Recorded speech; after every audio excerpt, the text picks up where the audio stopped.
Olá, amigos. Bem-vindos à Casa de Maria, Embaixadora da Paz. Aqui estamos na Capela de São Charbel. Aliás, hoje, terceiro sábado do mês, nós deveríamos ter a missa em honra a São Charbel. A princípio, pensamos em chamar o Padre Charbel para fazer esta missa só aqui dentro, de portas fechadas, obedecendo, de evitar aglomeração. Ele aceitou. Mas agora já ficamos sabendo sobre a ordem que tanto o governador, prefeito, e também o decreto aí do Odilo, ele que tem que obedecer aí que todas as casas religiosas não podem celebrar cultos, missas, mesmo que tenha um fiel, Então, tem aquelas multas, aquela coisa toda. Então, por conta disso, nós não teremos a missa que falamos que ia ter. Mas estamos aqui, na Capela de São Charbel, um local que é consagrado a São Charbel, que tem a imagem de São Charbel vinda do Líbano, para que você possa conhecer um pouco mais sobre esse santo. E não só eu, mas também o meu professor, meu querido amigo e mestre, Charles, ele que me ensinou a maior parte daquilo que eu conheço sobre São Charbel, também participará desse vídeo conosco. Então, esta imagem aqui, esta estampa que vocês estão vendo, ela veio do Líbano. E ela veio do Líbano trazida por uma pessoa que foi lá e soube que nós queríamos colocar aqui na nossa casa uma imagem grande e criar uma capela de São Charbel. Então, não só trouxe a estampa, mas essa pessoa disse, olha, eu levei no patriarca, para o próprio patriarca abençoar essa estampa. E aí eu comecei a perceber o quanto que essa capela foi desejo de São Charbel e o quanto que as coisas foram desenrolando conforme a intercessão de São Charbel. Então, para isso, nós vamos mostrar na parede ao lado exatamente quando esta estampa saiu do Líbano e veio para cá. Esta primeira fotografia é o patriarca maronita, porque São Charbel é maronita, patriarca maronita, abençoando esta estampa, crismando essa estampa. Ao lado nós temos o Ramon, que foi a pessoa que trouxe até nós essa estampa de São Charbel. Veja que também logo junto tem o patriarca crismando, escrevendo, abençoando a imagem. Aqui também tem uma foto do patriarca ao lado dessa estampa. E para quem entende árabe, tem aí o que o patriarca escreveu. Mas ao lado nós temos esta estampa sendo colocada junto do túmulo de São Charbel. Por que isso? Porque eu fiquei sabendo, lendo sobre São Charbel, que o túmulo de São Charbel, ele, quando é medida a energia dele através do Geiger-Müller, que é um instrumento para medir a radioatividade, essa energia é além da energia natural. Ou seja, a energia que vem do túmulo de São Charbel ali é uma energia fora do comum, é uma energia divina ali, porque São Charbel está pedindo a intercessão do Senhor para todas as pessoas que pedem graça a Ele. E sabendo disso, então, eu pedi ao Ramon para levar essa estampa e tocar no túmulo de São Charbel. Aqui também a estampa tocando o túmulo, fazendo todo esse percurso saindo do Líbano e chegando até a nossa casa de Maria. Então, aí tá aí, o dia que a estampa chegou aqui nessa casa, ainda lá na frente, na porta principal, a imagem de Nossa Senhora Rainha da Paz, e interessante que a mãozinha dela ficou como se ela estivesse acolhendo ele, dizendo, venha meu filho, você está faltando aqui. Então, estou eu, meu filho, Nossa Senhora e São Charbel aí. E aqui, a última, sendo colocada essa estampa nesta sala. Nesta sala também nós temos a bandeira do Líbano, porque fazemos questão de honrar essa terra desse santo e de tantos outros santos que são exemplos de fé, de força e de coragem. E nessa época em que nós precisamos de fé, de força e de coragem, eu lembro que São Charbel, ele é exemplo de tudo isso.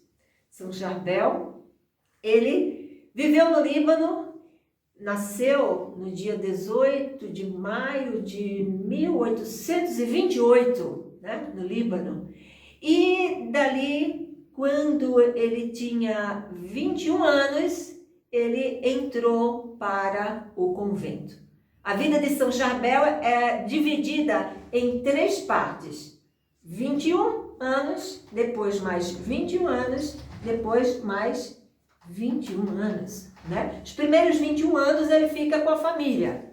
Ele é um filho caçula de uma viúva cujo o marido foi obrigado a participar da guerra dos turcos. Os turcos obrigaram ele com o jegue dele e a carrocinha dele a carregar as armas.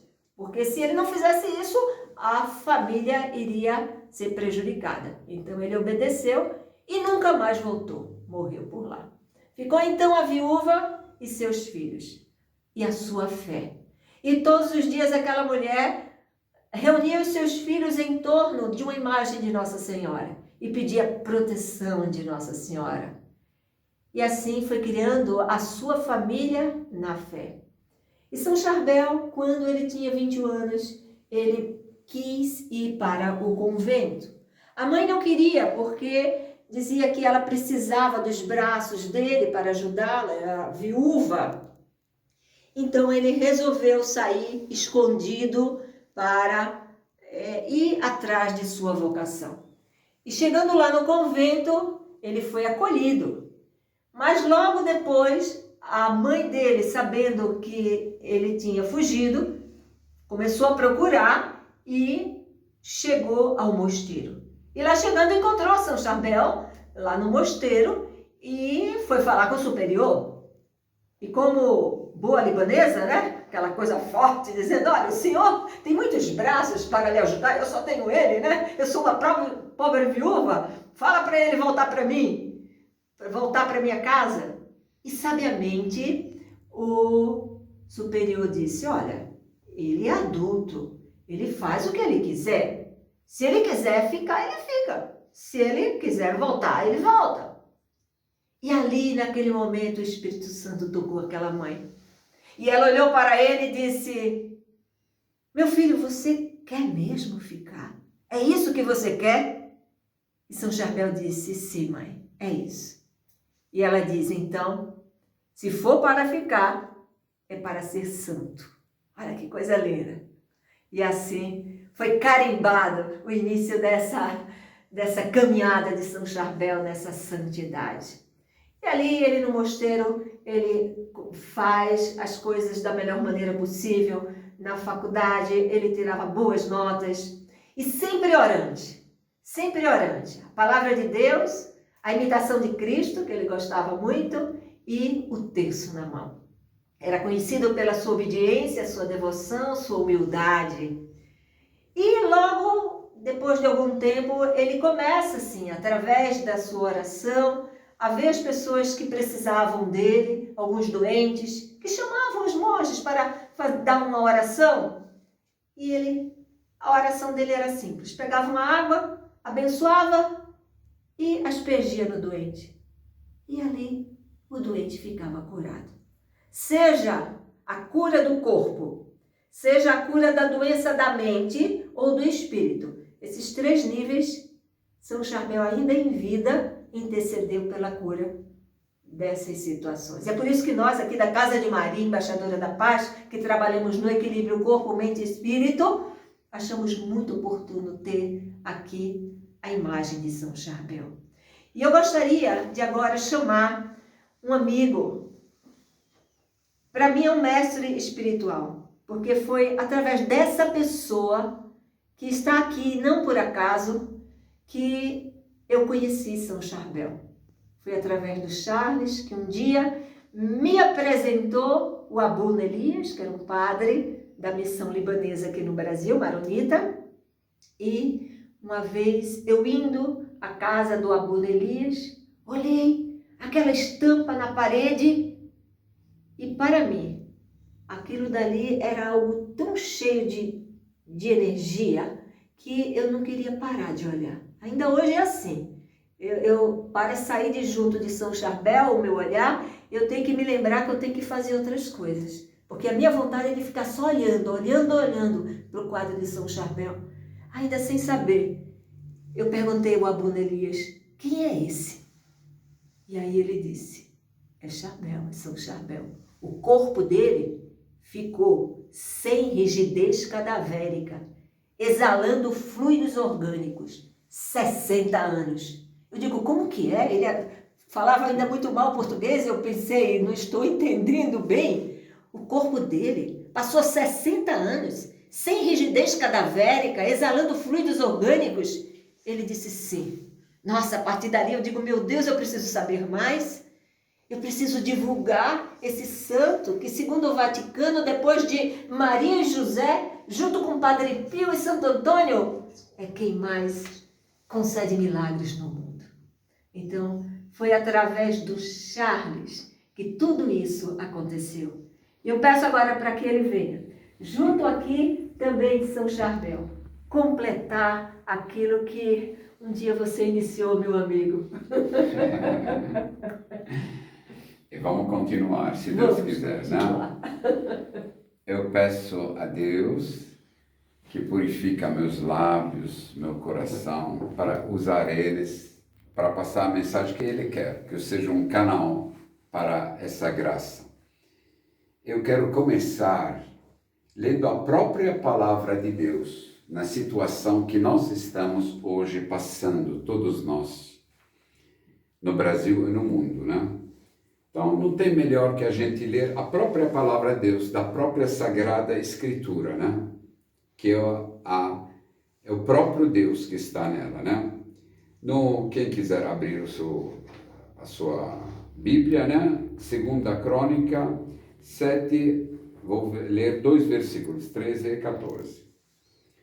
Nosso Senhor fala assim, se eu fechar os céus, de modo que não caia a chuva, ou se eu der ordens aos enxames de gafanhotos, para que acabem com todas as suas colheitas, ou se eu enviar uma doença que pegue em todos vocês como uma peste, então, se o meu povo se humilhar e orar e me procurar e se arrepender e mudar sua maneira errada de viver, eu ouvirei do céu as orações do povo, perdoarei os seus pecados e curarei a terra deles. Palavra do Senhor. Então, a gente pensando nessa palavra de Deus, inclusive eu passei sobre os gafanhotos, né? E na história de São Charbel, que a doutora Salete estava falando, né? Quando os gafanhotos invadiram o Monte Líbano, São Charbel jogou aquela água benta e lá se foi todos os gafanhotos. Como, gente, a força da oração tem poder. Só que não é só a força da oração. Jesus falou que Deus está procurando adoradores em espírito e em verdade. Não adianta eu orar na direção errada. Eu preciso ter uma conversão. O que é a conversão? A conversão, gente, nós devemos obedecer os 10 mandamentos de Deus. Vou pedir para você, eu lembrei quando você falava sobre São Charbel para mim, você falou em relação à obediência, o quanto que São Charbel era obediente, né? E que uma vez o superior dele pediu para ele plantar a cebola no contrário. E que ele deveria plantar a cebola ao contrário. Sim. E ele sabia que a cebola ao contrário era errado, plantar daquele jeito não ia nascer. Exatamente. Mas ele, por obediência, plantou a cebola ao contrário. Sim. E nasceu. Nasceu, muito bem. E nasceu muito bem. Muito bem. Então, até agora, lá em Anaia, fala lá naquele lugar, que todas as cebolas, que ela não tem vida muito longa, as cebolas naquele lugar plantadas são as cebolas mais vistosas, mais bonitas, mais gostosas que tem.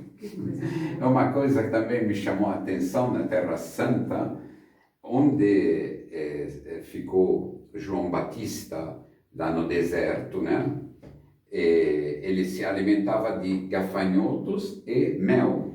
Aquele enxame de mel, aquele colmeia, ela tem 2000 anos e dá mel delicioso.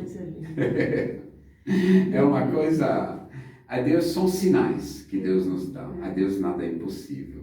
Aquele sinal da Ruth, né? Quando ela foi levada para ser sacrificada para um Deus com D minúsculo, para uma estátua lá, né? E na hora que ela estava sendo escolhida com aquelas honras, colocou aquela mancha no braço dela, né? É bom vocês lerem a história da Ruth, que é já avó de Davi, o primeiro rei, né?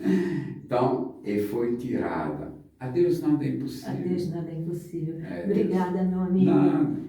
Então, eu espero que você tenha aproveitado desse momento aqui na Capela de São Charbel. Quando as coisas voltarem a se organizar, estarem na sua normalidade, com a graça de Deus, né? Vão voltar. Vem aqui na nossa Casa de Maria, Embaixadora da Paz, conhecer a Capela de São Charbel. E para fechar, digamos assim, não é? Esse nosso encontro, eu gostaria de lembrar de uma das atuações de São Charbel mais recentes, há uns 2 anos atrás. Eu fiquei sabendo que um ônibus escolar foi até o Santuário de São Charbel, porque o Santuário de São Charbel, lá no Líbano, é como mais ou menos o Santuário de Nossa Senhora Aparecida aqui no Brasil. Ele é muito visitado, tem muitas romarias. E um ônibus escolar foi lá, né, com as crianças, a professora. Quando estava voltando, dizem que aquele santuário tem a montanha, né, e dá volta em torno da montanha, e é perigosa a estrada, né? Um motorista parou. O motorista parou no acostamento e a professora disse: por que você parou? E ele disse: porque tem um padre aí na frente que pediu para eu parar. E ela disse: olha, abre a porta que eu quero ver, eu vou ver o que é que o padre quer, né? Se ele está aí mesmo. E a professora desceu, procurou e não tinha padre algum. Quando ela entrou no ônibus novamente, o motorista tinha sofrido um infarto fulminante e havia morrido. E ele estava em cima da direção, do volante, né? Veja só, ali São Charbel apareceu naquele momento pedindo para que o ônibus parasse, para que todas aquelas crianças e a professora fossem salvas, não é? Porque certamente com o infarto ele iria perder o controle do volante e todos morreriam. E aí você vai perguntar: mas e aquele motorista, por que ele não salvou, né? Porque a vida e a morte estão diante do Senhor. E muito provavelmente aquele foi o melhor momento em que ele estava mais próximo de Deus, quem sabe vindo do santuário, né? Aonde ele deveria ser recolhido. Bem, e assim a gente fica por aqui. Muito obrigada por estar conosco nesta caminhada de espiritualidade e eu espero nos ver breve. Se Deus quiser, isso vai passar. Amém.